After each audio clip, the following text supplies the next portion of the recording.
Welcome to the Relocated South African, the show for navigating immigration from South Africa for a better future. In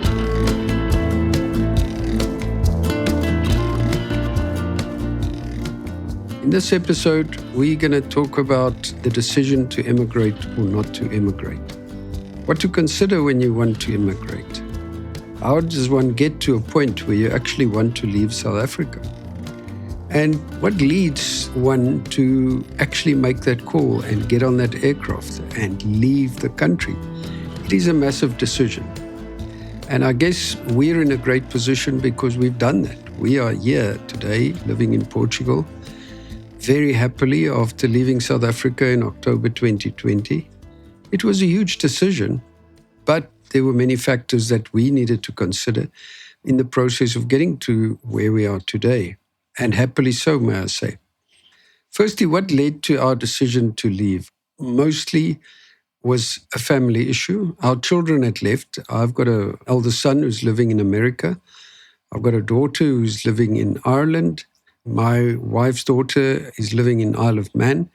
And they all left just prior to COVID. I still have a son in South Africa. But we got to March, April 2020. By then, my daughter just relocated to Ireland. She found a job. It was COVID. It was a very difficult time.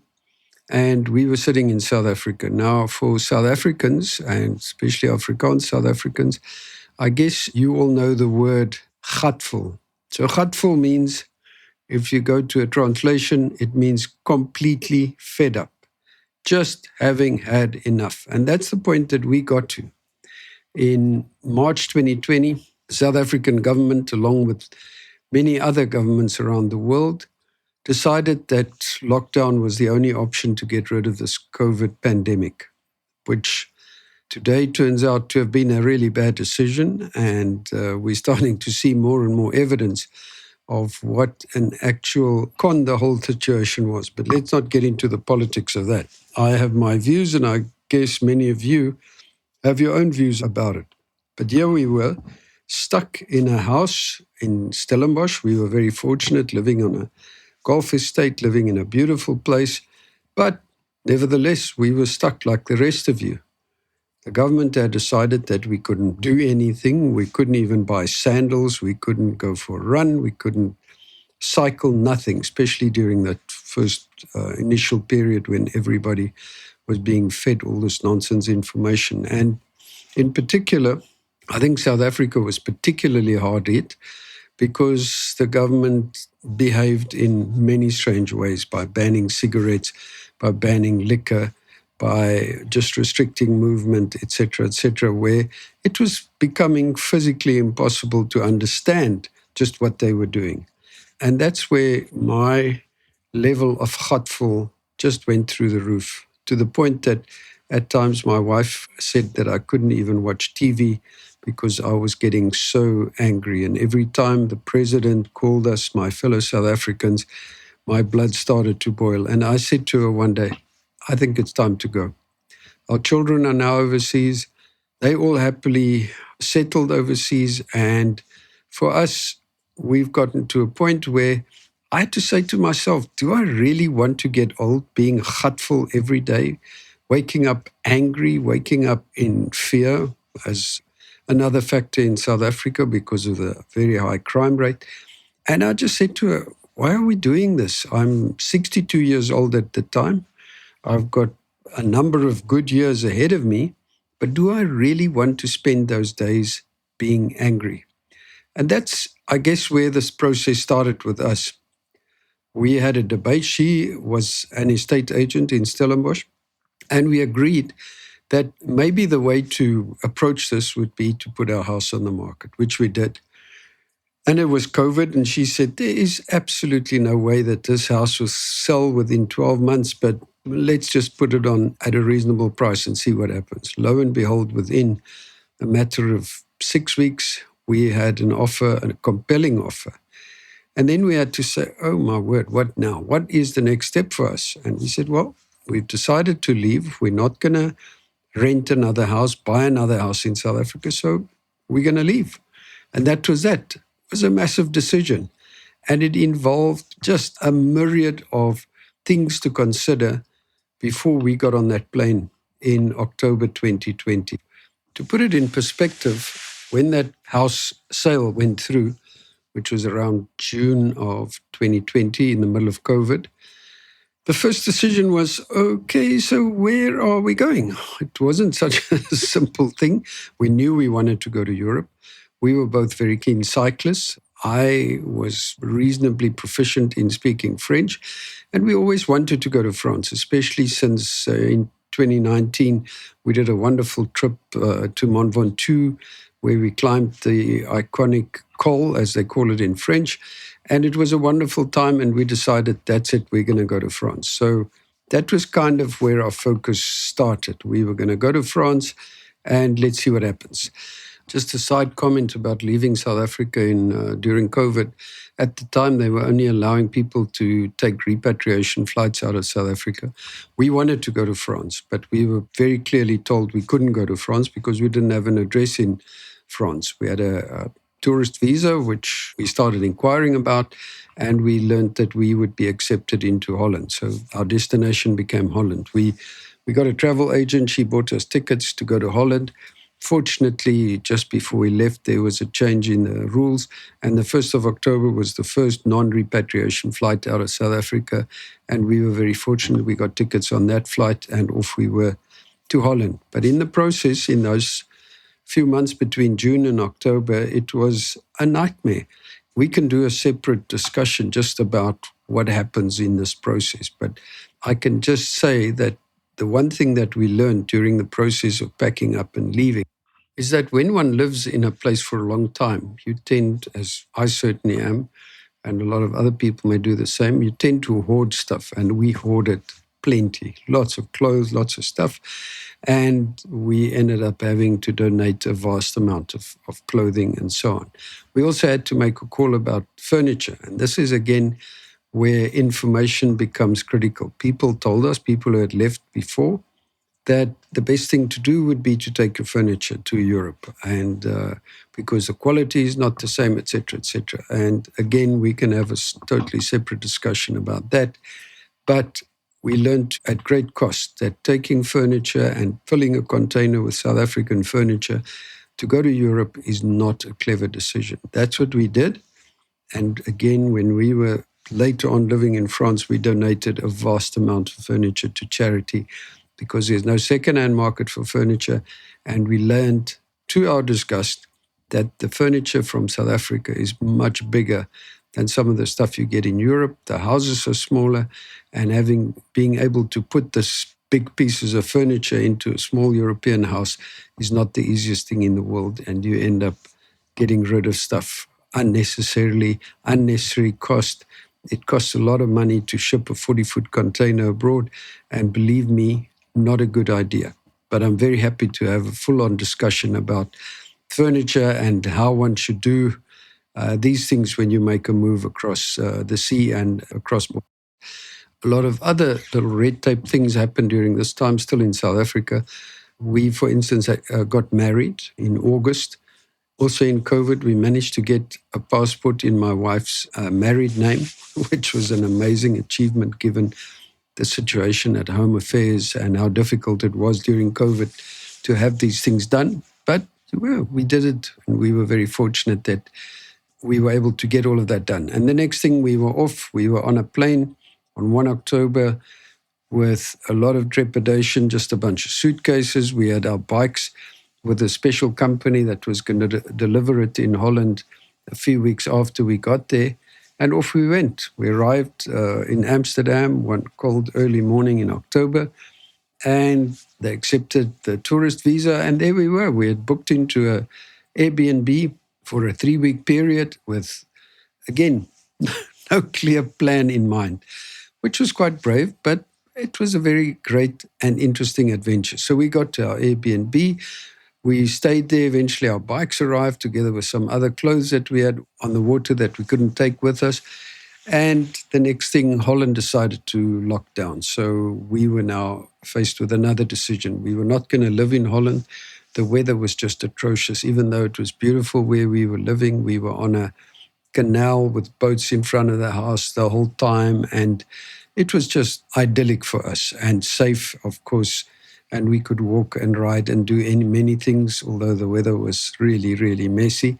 It was a fantastic time. We really loved living in Holland, but we knew that it couldn't be permanent because we were sun seekers and we were not going to be able to live in Holland with horrific weather. So when the authorities in Holland started threatening another lockdown, we decided the best course of action for us would be to go to France. We rented a car, loaded our stuff, and we left the Airbnb a week early because we were fearful that we'd be stuck within the borders of Holland. So we drove down through Belgium, eventually got to France, and lo and behold, we never got stopped once. We never got asked about COVID because, again, in line with what I believe was the biggest con, these things happened in airports, but not in country borders, and especially in Europe where the borders are so porous and there are hundreds and hundreds of trucks that move between countries on a daily basis, and it was continuing during COVID. So we never ever got stopped, and we got to France,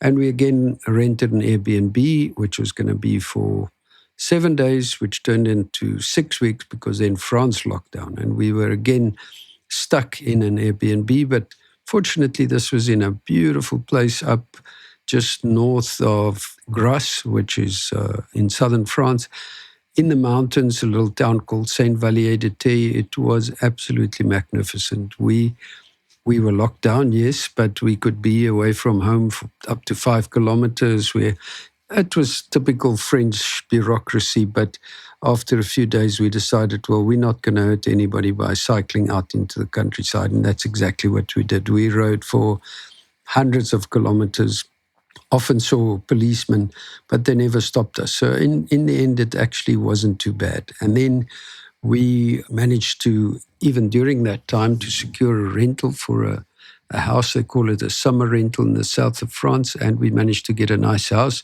but it was just going to be for a 6-month period. And we took the house, moved there, and again, France, the lockdown became even stricter. So we were constantly facing this stuff with French lockdowns and at the same time trying to deal with French bureaucracy. Because at that time we thought, well, maybe France is not such a bad place. I could speak the language. And we kind of managed to get along with most of the stuff that we had to do. But it wasn't that easy because the French tax system is not so forgiving. And we decided in the end that that was probably not for us. Although we really enjoyed parts of France, we enjoyed the cycling. It was absolutely magnificent. We were able to go to Mandelieu and places like that on the one side, past Monaco into Italy on the other side. It was just absolute cycling heaven. So we spent our days cycling, and it was absolutely magnificent. As a matter of fact, I think I did 13,000 kilometers 2 years in a row while we were living in France. 13,000 kilometers per year. So that was good going, and it was fantastic until in May of 2022, my wife had a crash, and a seriously big crash. She crashed and fell over a barrier, broke her back, and she had to be helicoptered out. This all happened in Italy, and it was quite a nightmare. Believe me, when you end up in an Italian hospital where they don't speak French or English, with a very seriously broken back, with massive surgery that she had to have, that was a tough, difficult time. Believe me, you really find then that you are stuck without your support structure. We had absolutely no one. It was my wife and myself. There were a few friends who lived around and were able to support a little bit, but pretty much we were left on our own. So I think that's one of the big things that one's got to understand about immigration. Life is not always going to be a bed of roses. There will be times that it will be difficult. It will be really hard, but you got to push through, because what could we do? We couldn't go back. She couldn't travel. She was basically paralyzed the day she had the accident, but fortunately, through a very good surgeon, they were able to save her back. And since then, she's been fine. She hasn't really cycled much because she had another accident, but that's another story. But she's able to play golf and play paddle and do all kinds of things, which is fantastic. It's an absolute miracle. But it was an extremely difficult time. So one must never, ever forget that when you make this call to emigrate, you are leaving behind your support structure, and everyone's support structure may be different. In our case, we had family, we had a lot of friends around us. Our parents had all passed away, so that wasn't the issue, but their brothers and so on. So we could have had a different support structure if that accident had happened in South Africa. But now we were living abroad. We were on our own, but we managed to survive. And after that, we started kind of saying, well, maybe France is not such a great place. And we started looking at other places. And a friend said to us, why don't you consider Portugal? So the next step was, why don't we go look at Portugal? That's the beauty of living in Europe, is that you can actually just get on a short flight and 2 or 3 hours and you're there. So we flew from Nice, we came to Portugal, and we looked at some options and we said, well, the moment we arrived in Portugal, we absolutely loved the place. We just absolutely felt that this is where we could be. And we just there and then decided that's our next step. We are going to move to Portugal. And yeah, that's what we did. So this all happened in October, and by beginning February 2023, we arrived in Portugal. It was a long drive down from France because we had to do it over 4 days with my wife's back. But we made it and we got to Portugal.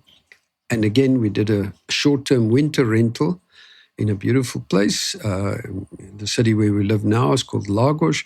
And we were very fortunate that in the same complex where we found this house that we were renting, there was another house for sale. And getting here in beginning of February, by April, we decided that we're going to make an offer, and we got the house that we're currently living in. So we've been in Portugal for the best part of 2 years now. It is an absolutely wonderful country. It's like any other European country. Making a move to a country like Portugal is not without difficulties. There's a lot of red tape. There's stuff that one doesn't understand. The language is always a problem. But it's an extremely friendly country. People are exceptionally friendly. We have not found one day that people have been negative and not helpful. When you deal with bureaucrats in the municipality, in the banks, and just getting stuff done here was an absolute pleasure. And to this day, we are extremely happy with the decision that we made. And I don't think we'll ever go back. We have really made very good friends here. There's a massive expat community. We love living here. We have a lot of activities. We are outdoor people, and we still do a lot of stuff outside. I cycle, my wife plays paddle and golf, and I play golf with her. So we are very, very fortunate to be living in Portugal today. So to end this discussion, we'll just say cannot recreate your South African life anywhere else in the world. I'm not familiar with living in Australia. I'm not familiar with living necessarily in America, although I have children there.